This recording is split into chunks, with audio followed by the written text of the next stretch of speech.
अंकिता, तुम्हा सगळ्यांचं लोकजागरमध्ये मनापासून स्वागत। जाणून घेऊया दिवसभरातील महत्त्वाच्या घडामोडी। वंचित आघाडी आणि शिवसेना युती देशाच्या परिवर्तनाची नांदी ठरेल, विरोधी पक्षनेते अंबादास दानवे यांचं वक्तव्य। मुख्यमंत्री शिंदे आणि फडणवीस यांची शपथ असंविधानिक, राष्ट्रवादी काँग्रेसचे प्रवक्ते महेश तपासेंचा टोला। कल्याणमध्ये प्रेयसीच्या नादाने चोरल्या तब्बल 13 दुचाकी, 16 लाखांचा मुद्देमाल पोलिसांच्या ताब्यात। वर्धा येथे ग्रॅज्युएट विद्यार्थी मोमोज विक्री करून कमवतायत महिना 35,000। मुंबईत वाजंत्री, अक्षता आणि बिदाई, 2 श्वानांचे लग्न पाहण्यासाठी नागरिकांची गर्दी। बुलढाणा येथील ज्ञानगंगा अभयारण्यात झाले 2 बिबट्यांचे दर्शन। अमरावतीत ऑनलाईन शॉपिंगमध्ये मोबाईलऐवजी आला डमी मोबाईल आणि साबण। अमरावती जिल्ह्यातील चांदूर रेल्वे येथील घटना। गेल्या 40 वर्षांपासून आम्ही कधीही कायदा मोडला नाही, श्याम मानव यांचं विधान। शहाजी बापूंसह इतर आमदारांच्या विरोधात सोलापूर जिल्ह्यातील 45 सरपंच आक्रमक। बुलढाण्यात गैरवर्तन करणाऱ्या डॉक्टर आणि पोलीस कर्मचाऱ्यांविरोधात दाम्पत्याचे उपोषण। आता बातम्या विस्ताराने। अमरावती जिल्ह्यातील चांदूर रेल्वे शहरातील निलेश चंदा राणा या व्यक्तीने ऑनलाईन शॉपिंगमध्ये एका कंपनीच्या ॲपद्वारे मोबाईल ऑर्डर केला असता त्यांना ओरिजिनल मोबाईल ऐवजी डमी मोबाईल व साबण मिळाला आहे। यामुळे ग्राहकांनी याबद्दल कंपनीकडे तक्रार केली असून यावर संबंधितांवर कारवाई करून ओरिजिनल मोबाईल देण्याची मागणी त्यांनी केली आहे।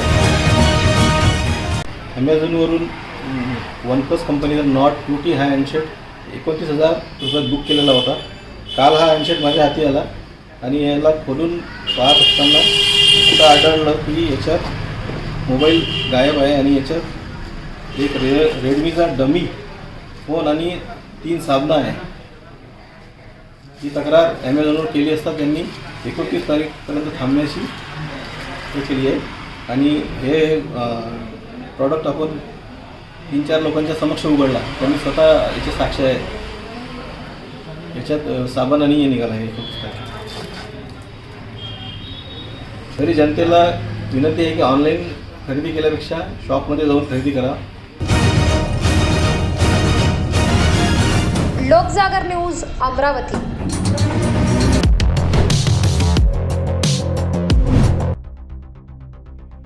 गैरवर्तन करून लुटमार करणाऱ्या डॉक्टर लड्ढासह त्यांच्या कर्मचाऱ्यांवर कारवाई करण्यात यावी, तसेच तक्रार दाखल करण्यास टाळाटाळ करणाऱ्या पोलीस कर्मचाऱ्यांवर कारवाई करण्यात यावी या मागणीसाठी खामगाव तालुक्यातील अंत्रज येथील संतोष महादेव खंडारे व दीपाली संतोष खंडारे या दाम्पत्याने 24 जानेवारीपासून बुलढाणा येथील जिल्हाधिकारी कार्यालयासमोर उपोषणास सुरुवात केली आहे। मागील 22 डिसेंबर रोजी डॉक्टर गौरव लड्ढा व त्यांच्या कर्मचाऱ्यांनी केलेल्या गैरवर्तणुकीबाबत खामगाव शहर पोलिसात तक्रार दाखल केली आहे, परंतु पोलीस कर्मचारी गजानन जोशी यांनी तक्रार दाखल केली नाही। त्यामुळे 17 जानेवारी रोजी उपोषणाचा इशारा दिला आहे, परंतु 21 जानेवारी रोजी तक्रारीवरून माझा जबाब नोंदवित योग्य ती चौकशी करून कारवाई करण्यात येईल असे पत्र दिले होते, परंतु अद्यापही कारवाई करण्यात आली नाही। त्यामुळे डॉक्टर लड्ढासह त्यांच्या कर्मचाऱ्यांवर तक्रार दाखल करण्यास टाळाटाळ करणाऱ्या पोलीस कर्मचाऱ्यांवर कारवाई करण्यात यावी या मागणीसाठी अंत्रज येथील संतोष खंडारे व दीपाली खंडारे या दाम्पत्याने 24 जानेवारीपासून येथील जिल्हाधिकारी कार्यालयासमोर उपोषणास सुरुवात केली आहे। लोकजागर न्यूज बुलढाणा।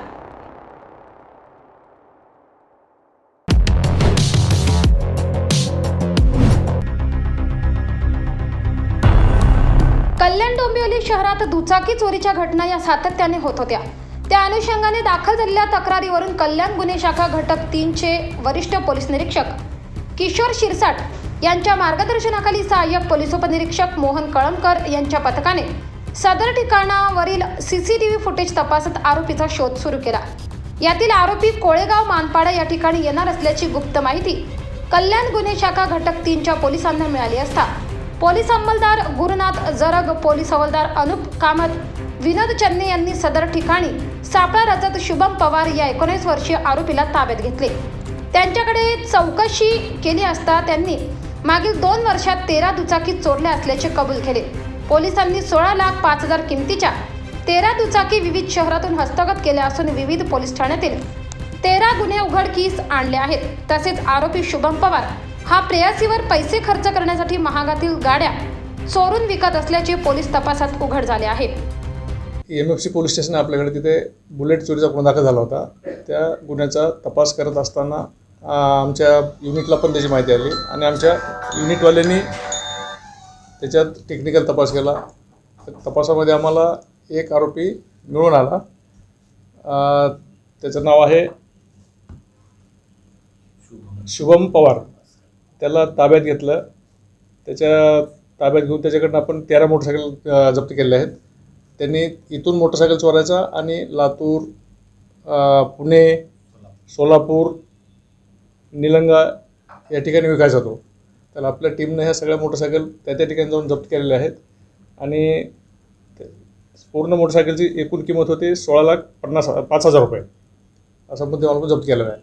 या आरोपीचे बॅकग्राऊंड काय आहे किंवा कुठल्या अजून पोलीस स्टेशन त्यांनी त्याची मोडस अशी होती की तो मूळचा राहणार लातूर जिल्ह्यातला, पण तो इथं आपल्या राजनोली गाव आहे. इथे राजनोली गावाच्या तिथे तो एकटा राहायचा आणि मग तिथून मोटरसायकल चोरायचा आणि मग तिकडे जाऊन विकायचा तो. त्याची ही मोडस होती त्याच्यामध्ये. आता पुण्यामध्ये पण त्याच्यावर तिथून मोटरसायकल आपण आणलेल्या आहेत. तिथं पण गुन्हे दाखल असतील. नंतर लातूरला चोरी तिथून मोटरसायकल आणलेले आहेत. कधी तिकडे पण असले तर पण तिकडचं आणखी माहिती आली नाही. तर आपण आपल्या ठाण्यामध्ये महात्मा फुले, कोळशेवाडी, डोंबिवली या पोलीस स्टेशनमध्ये गुन्हे दाखल त्याच्यावर.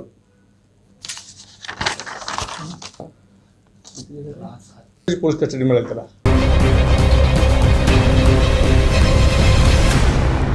लोकजागर न्यूज, कल्याण.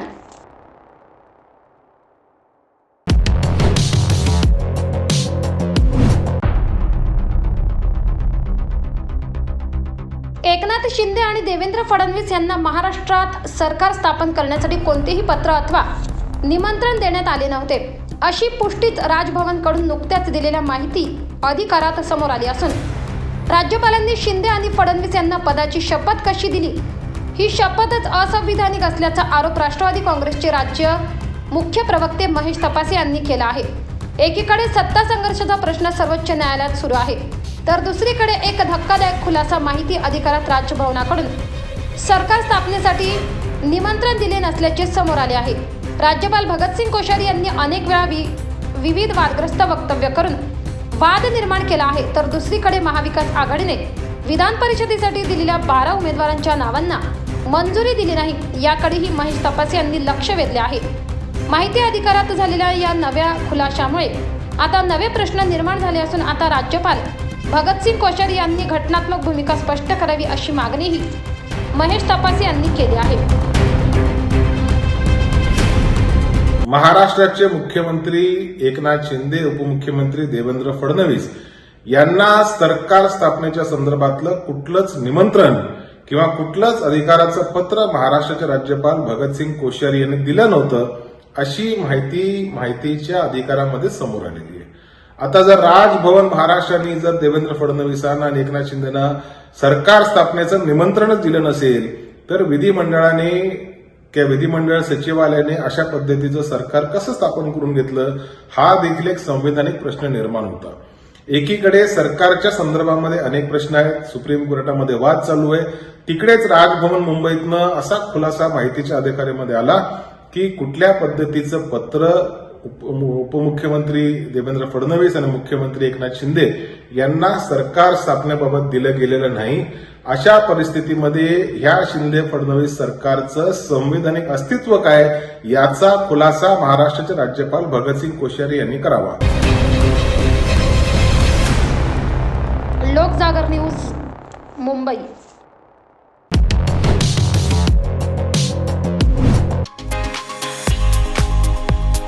शिक्षणासोबतच आपल्या कुटुंबाला हातभार लावण्यासाठी वर्ध्यातील 2 तरुण यांनी मोमोजचे दुकान सायंकाळी 5 ते रात्री 10 वाजेपर्यंत उघडून 30 ते 35 हजार ते कमवत आहेत. कितीही एज्युकेशन घेऊनही आम्हाला जे जॉब मिळायला पाहिजे ते मिळत नसल्याने आणि तसेच कुटुंबाला हातभार लावण्यासाठी आम्ही मोमोजचे दुकान सुरू केले. वर्धेत तसेच नागपूरमध्ये सुद्धा या मोमोजची टेस्ट करून घरच्यांशी बोलून हा व्यवसाय सुरू केला. BA इंग्लिश लिटरेचर असूनही मोमोज विकून ते व्यवसाय करीत आहेत. आताही सकाळच्या वेळेला MBA करीत आहेत, असे मोमोज विक्रेते भूषण साळवे यांनी सांगितले. बिझनेसमध्ये कुठेतरी माइंडसेट व्हावा आणि फावल्या वेळात इकडे तिकडे न भटकता आपण काहीतरी आपला बिझनेस सुरू करावा, ही संकल्पना बाळगून आम्ही हा मोमोज विक्रीचा बिझनेस सुरू केला आणि यामध्ये आम्हाला प्रतिसाद चांगला मिळतो आहे, असे सुद्धा वैभव झांबरे यांनी सांगितले. कॉलेज करतो कारण आम्हाला रिस्पॉन्स सकाळी कॉलेज करतो आणि त्यानंतर राहिलेला वेळ जो राहते तो वेस्ट जाण्यापेक्षा आम्ही म्हणजे बिझनेसमध्ये आमचा माइंडसेट बनला पाहिजे यासाठी आम्ही हा बिझनेस चालू केला आहे आणि वर्धेकर हा एक ब्रँड आम्हाला करायचा आहे. शिक्षण GS कॉलेजमधून BCom झालेला आहे आणि आता मी MBAला ट्राय करतो. तुमचा शॉप हे 4 वाजतापासून 10 वाजेपर्यंत राहते आणि आम्ही 10 ते 15,000 एक पर्सनला इन्कम होतं. फ्री इन्कम 10 ते 15,000. जेव्हा आम्ही शॉप सुरू केलं तेव्हा आम्ही म्हणजे इमॅजिन पण नव्हतं केलं की एवढा चांगला रिस्पॉन्स मिळेल म्हणून. बट एक नाव पण युनिक आहे कारण आपण बघतो की पुणा झालं, अदर सिटीजचे आपल्या सिटीमध्ये येऊन त्यांचे नाव देतात. तर आम्हाला पण वाटलं की आपण वर्धेचं नाव अदर सिटीमध्ये न्यावं म्हणून आम्ही वर्धेकर नाव ठेवलं आणि लोकांचा रिस्पॉन्स चांगला आहे आणि लोक आम्हाला ॲप्रिशिएट करत आहे. तर त्याबद्दल आम्ही वर्धेकरांचे धन्यवाद मानतो. लोकजागर न्यूज वर्धा.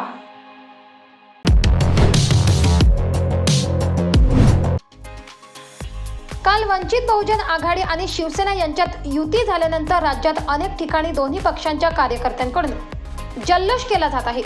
आज औरंगाबाद शहरातील क्रांती चौक परिसरात देखील दोन्ही पक्षांच्या कार्यकर्त्यांनी जल्लोष केला. यावेळी विधान परिषदेच्या विरोधी पक्षनेते आमदार अंबादास दानवे तर वंचित आघाडीचे प्रवक्ते अमित भुईंगळ उपस्थित होते. यावेळी बोलताना अंबादास दानवे यांनी वंचित आघाडी आणि शिवसेनेची युती ही देशात नव्या परिवर्तनाची नांदी ठरेल. सध्या देशात सामाजिक असंतोष निर्माण झाला आहे, त्याला नवी दिशा या युतीच्या माध्यमातून मिळेल. तसेच युती राजकीय नव्हे तर सामाजिक परिवर्तन घडवेल. या युतीमुळे विरोधकांच्या पायाखालची जमीन सरकली असल्याचे दानवे म्हणाले आहे. पुरोगामी महाराष्ट्रामध्ये शिवशक्ती आणि भीमशक्तीची खऱ्या अर्थानं अनेक वर्षापासून गरज होती.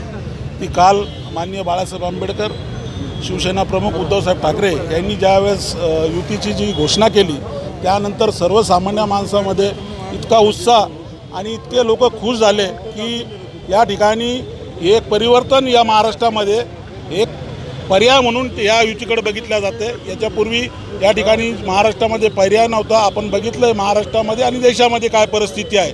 ही परिस्थिती बदलायची असेल तर या युतीच्या पाठीमागं खंबीरपणे लोकांनी उभं राहण्याची दंड ठोकलेले आहे आणि लोक या युतीच्या पाठीमागं ताकदीनं उभं राहणार आहे.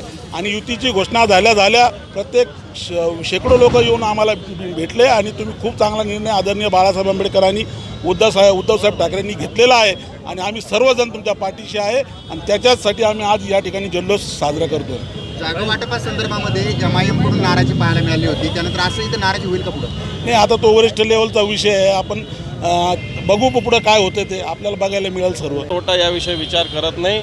युतीचा फायदा होईल, तोटा होईल, ज्या वेळेस होईल त्या वेळेस होत राहील. परंतु याच्यापेक्षा एक सामाजिक परिवर्तन महत्त्वाचं या हेतूनं ही युती झालेली आहे.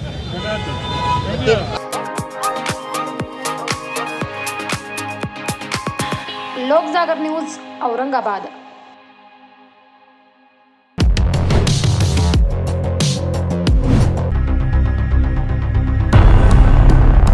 अजिंठा पर्वत रांगींच्या कुशीत वसलेल्या बुलढाण्यातील ज्ञानगंगा अभयारण्यामध्ये विविध प्राणी आणि पक्ष्यांसाठी पोषक वातावरण असल्याने या अभयारण्यात मोठ्या प्रमाणात विविध जाती प्रजातीचे पक्षी प्राणी वास्तव्यास आहेत. बुलढाणा खामगाव हा राज्यमार्ग अभयारण्यातून जातो, त्यामुळे अनेकदा प्रवासात प्रवाशांना प्राणी पक्ष्यांचे दर्शन होत असते. दरम्यान आज खामगाववरून येत असताना बुलढाणा येथील प्रवाशांना 2 बिबट्यांचे रस्त्याच्या कडेला दर्शन दिसून आले. त्यांनी या 2 बिबट्याला आपल्या कॅमेऱ्यात कैद केले आहे.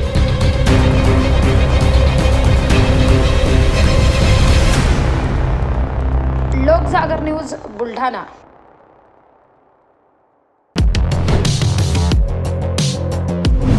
अनुसूचित जाती आणि नवबौद्ध घटकांच्या वस्त्यांच्या विकास निधींचे वाटप करताना आमदारांनी शिफारस केलेल्या गावांनाच निधी मिळतो.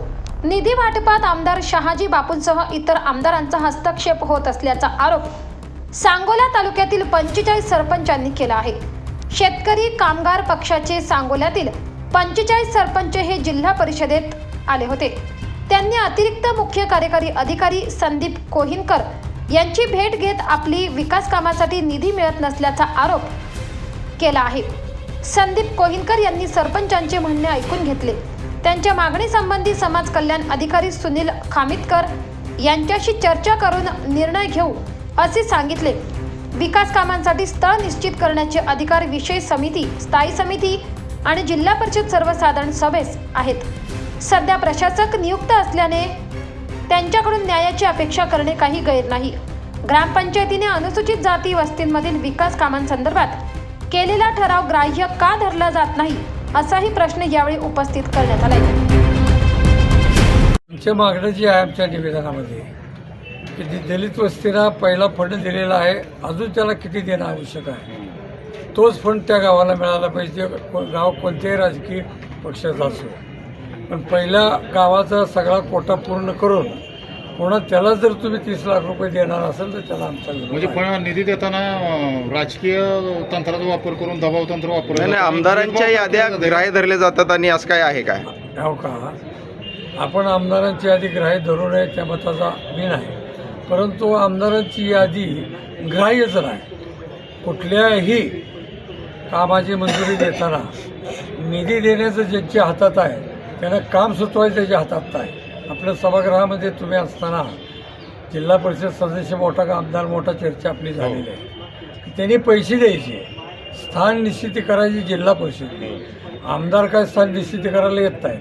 जिल्हा परिषद सदस्य आता नाहीत अस्तित्वात, जरी असले तर ते अलिखित नेहमी झाले की सदस्यांची शिफारस घ्या. तुमचा असा आरोप आहे की शेतकरी कामगार पक्षाची ग्रामपंचायत आहे तिथं मुद्दामून निधी दिला जात नाही, असा आमचा आरोपच आहे.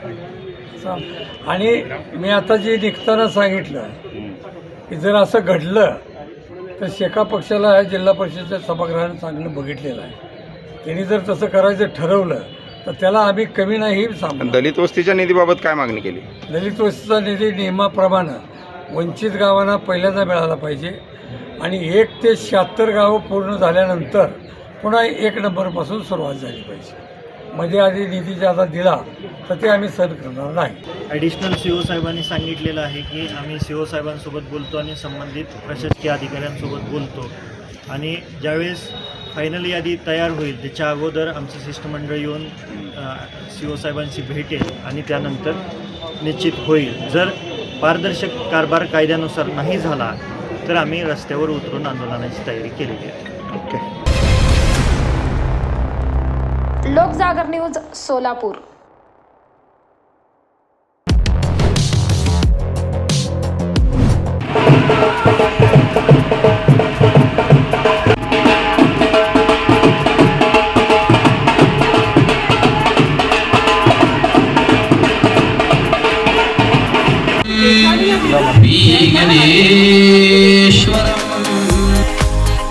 वाजंत्री, अक्षता आणि बिदाई 2 श्वानांचे लग्न पाहण्यासाठी गर्दी.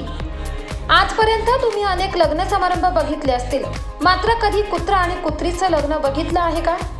नवी मुंबईतील सानपाडा येथे कुत्रा आणि कुत्रीचा अनोखा लग्न समारंभ पार पडला. यामध्ये रिया असं कुत्रीचं नाव असून रियो असं कुत्र्याचं नाव आहे. अगदी माणसांचं ज्याप्रमाणे लग्न पार पडते त्याच पद्धतीने या दोघांचे देखील लग्न पार पडले. यावेळी दोन्ही परिवाराकडून मोठ्या उत्साहात आणि धुमधडाक्यात लग्न समारंभ पार पडला. रिया आणि रियोचा हा अनोखा लग्न समारंभ पाहण्यासाठी नवी मुंबईकरांनी एकच गर्दी केली होती. मेरी वाइफ डॉग्स का बहुत उसको शौक था. 1 साल पहले चढ़ा, 1-1.5 साल पहले, और 1 साल पहले इसी दिन को, आज हमारी एनिवर्सरी है, हम लोग एक डॉग को लेके आए, पेट को लेके आए, जिसका नाम है रियो. एग्जैक्टली 1 साल पहले. ये आपको भावना कहाँ से आई, मतलब कि डॉग्स का शादी करना है? नहीं तो मैं बता रहा हूँ कि पहले वो रियो लाई, फिर उनकी फ्रेंड है, उनको एक पेट थी लड़की जिसका नाम है रिया. तो आपस में इनकी बातें होती थी. तो मेरी वाइफ को पता नहीं क्यों ऐसा लगा, कोई मैरिज उसने अटेंड की, उसने बोला कि क्यों ना डॉग्स की शादी करवाई जाए. तो मैंने उसको कहा भाई डॉग्स की शादी ऐसा कोई कॉन्सेप्ट तो सुना नहीं है हमने कहीं. बोलते नहीं मुझे करवानी है. मैंने बोला ठीक है करवानी है, लेकिन तो घर पर करवा लो। बोलते नहीं, प्रॉपर वे में करवानी है। बारात आएगी, शादी में मंडप होगी, पंडित आएगा, 7 फेरे लेगा, पूजा पाठ कराएगा। तो ये आइडिया उसी की थी, उसने शुरुआत की। और फिर उसके बाद हम लोगों ने सोचा कि चलो ऐसे प्लान कर लेते हैं। लड़की वाले जो लड़की की माँ बाप है वो लोगों ने भी एग्री किया, बोलते ठीक है हम शादी करवाने के लिए तैयार हैं। टोटल कितना खर्चा गया आप में, और क्या क्या मतलब जैसे हिंदू रीति रिवाज की तरह से, जैसे शादी के बाद मंडप, 7 फेरे, क्या क्या हुआ, और हनीमून का जो रहेगा कैसा, किस तरह का? ये हनीमून का तो अभी भी प्लान्ड है कि करेंगे, हनीमून करवाएंगे, फाइनल नहीं किया है। पंडित को 5,000 रुपये हमने दिए पूजा पाठ कराने के लिए। बाकी मंडप, खाना पीना, उसका तो अभी पेमेंट करनी है। लेकिन हमने क्या किया, हमारी सोसाइटी में ऑर्गेनाइज़ किया ताकि खर्चा कम हो। रेंट देने की ज़रूरत नहीं है, हॉल की ज़रूरत नहीं है, कुछ नहीं है। और 90% लोग आप देखोगे कि सोसाइटी के ही मेंबर्स हैं। तो खर्चा तो मेरे हिसाब से 50,000 के ऊपर नहीं जाएगा टोटल, इंक्लूडिंग पंडित के 5,000 रुपये। मैं लड़की की तरफ से हूँ, लड़की का नाम रिया है, मेरा नाम भाविशा सिदानी। आपके मैडम दिमाग में कैसा ख्याल आया कि एक शादी करने पहली बार ऐसी हो रही महाराष्ट्र में? एक्चुअली मैं लड़के की माँ और हम बहुत अच्छे फ्रेंड हैं। फिर हम दोनों एक दूसरे के घर आते जाते थे, फिर ये भी हमारे साथ एक दूसरे के घर चलते थे। फिर लड़के को और लड़की को दोनों एक दूसरे पसंद थे, फिर हमने सोचा शादी कर लेते। मतलब क्या क्या कॉन्सेप्ट था मैडम जो प्लान जो आज? मेहंदी पार्टी हुई, मेहंदी हुआ, अभी बारात हुआ, डीजे हुआ, शादी हुआ, अभी विदाई होगी, सब प्रॉपर जैसे शादी होती है वैसे ही हुआ। आगे क्या प्लान है इन लोगों का? आगे अभी तो बस विदाई होगी, इसका वेलकम होगा अच्छे से घर पर जैसे होती है वैसे। बाद में उसका आगे पता नहीं, अब देखते सोचते हैं क्या। तो बारात के टाइम आई थी तो मेरे को इतना ज़्यादा अनरियलिस्टिक लग रहा था। वो ग्रूम जो डॉगी था उसको ऐसा बैठा के लेके आए थे, बट अभी धीरे धीरे प्रोसेस हो रहा है। तो मतलब अच्छा लग रहा है कि ऐसा भी कॉन्सेप्ट हो सकता है किधर। कभी ऐसा लगा था ऐसी शादी भी नहीं, कभी नहीं। मैंने तो सिर्फ फिल्म्स में देखा था और पहली बार ऐसा रियल लाइफ में देखा, तो अच्छा लग रहा है। मतलब दोनों का एटीट्यूड कैसा था, रिया एंड रियो का? दूल्हा दुल्हन कैसे लगे आज? बहुत अच्छे से ड्रेस्ड अप थे, और एक मिनट बहुत अच्छे से ड्रेस्ड अप थे, और प्रॉपर ह्यूमन वेडिंग जैसे होता है वैसे ही उनका भी डॉग वेडिंग था, और बहुत अलग एक्सपीरियंस था फर्स्ट टाइम देखने के लिए। बाराती बन के, गेस्ट बन के कैसा लगा? हम लड़की वाले के साइड से थे, लड़की वाले, हम लड़के वाले। बहुत अच्छा लगा, जैसे डोली में लाए उसको रेडी किया, और बहुत अच्छा लगा उनको ऐसे देखकर। सच। मेरा नाम दीपा भाटिया है और मैं रियो की मम्मी हूँ, और ये मेरी नेबर है रुचिता जैन। तो आप समझ लीजिए ये भी रियो की मम्मी है, क्योंकि मेरा रियो आधे टाइम इनके घर पर ही रहते हैं, हम लोग पड़ोसी हैं।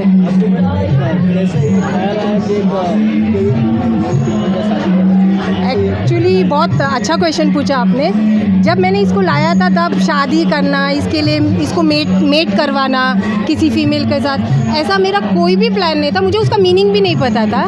लेकिन जब रिया हमारी लाइफ में आई तो रिया और इसका जो बॉन्डिंग है, जो रियल में लव है, इट्स नॉट जस्ट फेक वाला, वो ट्रू लव है, जो अफेक्शन है, वो देखकर ऐसे ख्याल आया क्यों ना हम लोग इनको मेट करवाएं, और अगर मेट करवा ही रहे हैं तो क्यों ना बाकायदा शादी करवा के मेट करवाएं।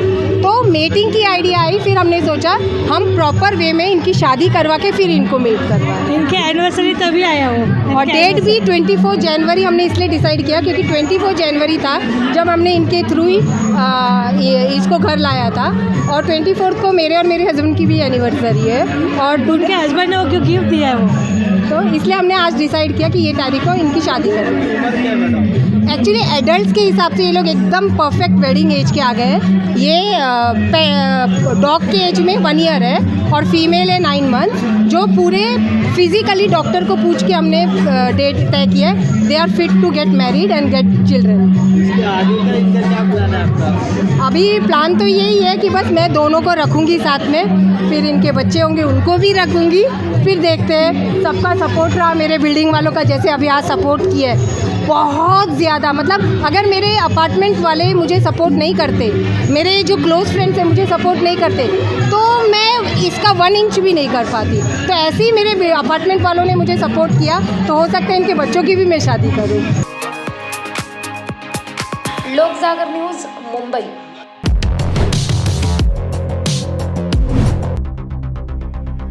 बागेश्वर धाम धीरेंद्र कृष्ण शास्त्री महाराज यांना मध्य प्रदेशातील छतरपूर येथे जीवे मारण्याच्या धमक्या आल्या आहेत. या प्रकरणी मध्य प्रदेश पोलिसात तक्रारही दाखल करण्यात आली आहे.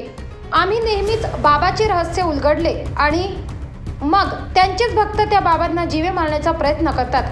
आम्ही कोणावरही हात उगारत नाही. गेल्या 40 वर्षापासून आम्ही कधीही कायदा मोडला नाही, असे अंधश्रद्धा निर्मूलन समितीचे उपाध्यक्ष श्याम मानव यांनी सांगितले. धीरेंद्र कृष्ण शास्त्री महाराजांना संविधानाने आपले मत मांडण्याचा अधिकार आहे. दुसरीकडे आमच्या अभ्यासाच्या आधारे बोलतो की ते लोकांची फसवणूक करतात, लोकांमध्ये अंधश्रद्धा वाढवतात असे आम्हाला वाटते. म्हणूनच आम्ही त्यांच्या विरोधात बोलत आहोत. पण त्यांना जी धमकी मिळत आहे ती माझ्यासाठी खूप वाईट आहे. हे कोणाच्याही बाबतीत होऊ नये असे श्याम मानव म्हणाले. मी कालही असं म्हणालो आहे की हा संपूर्ण मुद्दा आहे तो गृह खात्याचा मुद्दा आहे. ऑलरेडी मला Y+ सुरक्षा आहे आणि त्यामुळे त्या अंतर्गत येणाऱ्या सगळ्या गोष्टी पोलीस करतील त्यांच्या पद्धतीनं. एक तर मी कधीही स्वतःला पोलीस संरक्षण मागितलेलं नव्हतं. ज्यावेळेस RR पाटलांनी मला पोलीस संरक्षण दिलं, मी पोलिसांना नाही म्हटलं होतं आणि म्हणून RR फोन आला होता आणि त्यावेळेस त्यांनी मला सांगितलं की बिलकुल आम्ही तुमचं ऐकणार नाहीये.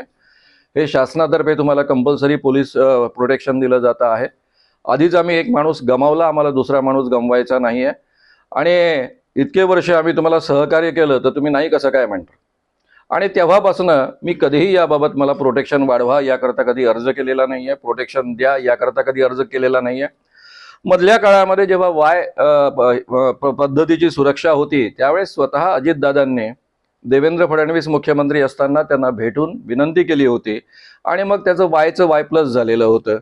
तर हे सगळं त्या पातळीवर होतं आहे आणि त्यामुळे मला माहीत आहे की महाराष्ट्रातले सगळे राजकीय नेते अतिशय जागरूक आहे. त्यांना मी काय काम करतो याची कल्पना आहे आणि त्यांना जी योग्य काळजी घ्यायची गरज वाटत असेल त्या पद्धतीनं ते घेतील. आपको धमकी के फोन मैसेजेस आ रहे हैं क्या? वो कंटिन्यूस आ ही रहे, गालियों के तो आ ही रहे हैं. इतनी गंदी गंदी गालियां आती हैं. मैं अपने आप को समझाता हूँ कि सावित्रीबाई फुले ने इतना सहन किया इसलिए तो मेरी माँ पढ़ी लिखी है, मैं पढ़ा लिखा हूँ, तो हमने भी थोड़ा सहन करना चाहिए. मेरे सभी कार्यकर्ता फोन उठाते हैं, गालियां सुनते हैं, प्रेम से बात करने की कोशिश करते हैं. उनके पेशेंस खत्म हुए तो दूसरे को बोलते अब तू गालियां सुन भाई, मैंने अभी इतना समय सुन लिया है. तो ये हमारा तरीका रहा है क्योंकि हम समझते हैं, लोगों की भावनाओं को भी समझते हैं. धमकियां देने वाले में 2 लोग होते हैं. एक होते प्रामाणिक भक्त जो सही में अपने बाबा पर बहुत भक्ति करते हैं. उनके लिए वो बाबा नहीं होते, कोई इंसान नहीं होते, भगवान का रूप होते हैं. तो छेड़ कर बोलते हैं तो उनकी भावनाओं का हम आदर करते हैं. और दूसरे होते हैं उनके गुंडे लोग जो उनके व्यवसाय का हिस्सा होते हैं, उनके फायदों का हिस्सा होते हैं. तो गुंडों की भाषा जल्दी समझ में आती है, तब फोन कट कर देते हैं हमारे लोग. अगर प्रामाणिक भक्त है और वो बहुत भावनाओं से ओतप्रोत होकर बोल रहा है तो उसको समझाने की कोशिश करते हैं. तुम हमारे सनातन धर्म के खिलाफ बात करते हो. ऐसा बोलने के बाद भाई हम भी सनातन हिंदू है, इसे शुरुआत करते हैं, हम साथ में काम करेंगे. हमारे धर्म में क्या ठगी चाहिए क्या हमको? अगर कोई बदमाशी करता है, ठगी करता है तो हम साथ में उसका उजागर. तुम क्रिश्चियन पादरी हो, चलो अपन साथ में क्रिश्चियन पादरी जब भी चमत्कार करेंगे उनको एक्सपोज करेंगे. इस ढंग की बात करने के बाद में बेचारे ठंडे हो जाते हैं, अलग ढंग से बात करना शुरू करते हैं. तो ये सब ट्रेनिंग का हिस्सा है हमारे. गालियां खाना ये मेरे काम का हिस्सा रहा है और मैं अपने कार्यकर्ताओं को इतने सालों से ये ठीक बात समझा पाया हूँ और इसीलिए वो इतने सालों से टिके और काम कर रहे हैं. लोक जागर न्यूज नागपूर.